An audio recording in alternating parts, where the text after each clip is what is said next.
వేదాలు చదివిన మహామేధావి రాక్షసునిగా ఎందుకు మారిపోయాడు? రావణుని పతనానికి కారణం ఆయన అజ్ఞానం కాదు. ఆయనకున్న అసలైన పెద్ద శత్రువు ఏంటో తెలుసా? రావణుడు అంటే కేవలం 10 తలల రాక్షసుడు మాత్రమే కాదు.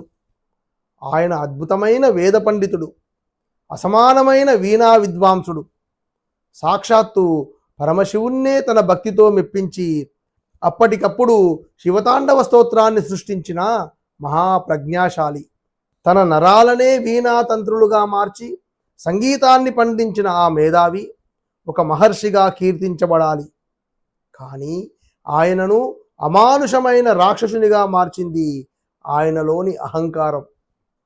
ఎప్పుడైతే నాకంటే గొప్పవాడు లేడు అనే గర్వం పెరిగిందో అప్పుడే ఆయనలోని పాండిత్యం మసకబారిపోయింది.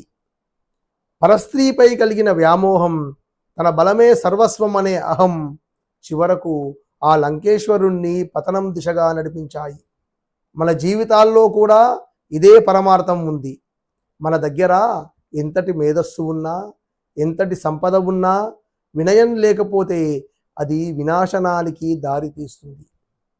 జ్ఞానం మనల్ని ఉన్నత శిఖరాలకు చేరుస్తుంది, కానీ వినయం మాత్రమే మనల్ని అక్కడ స్థిరంగా ఉంచుతుంది.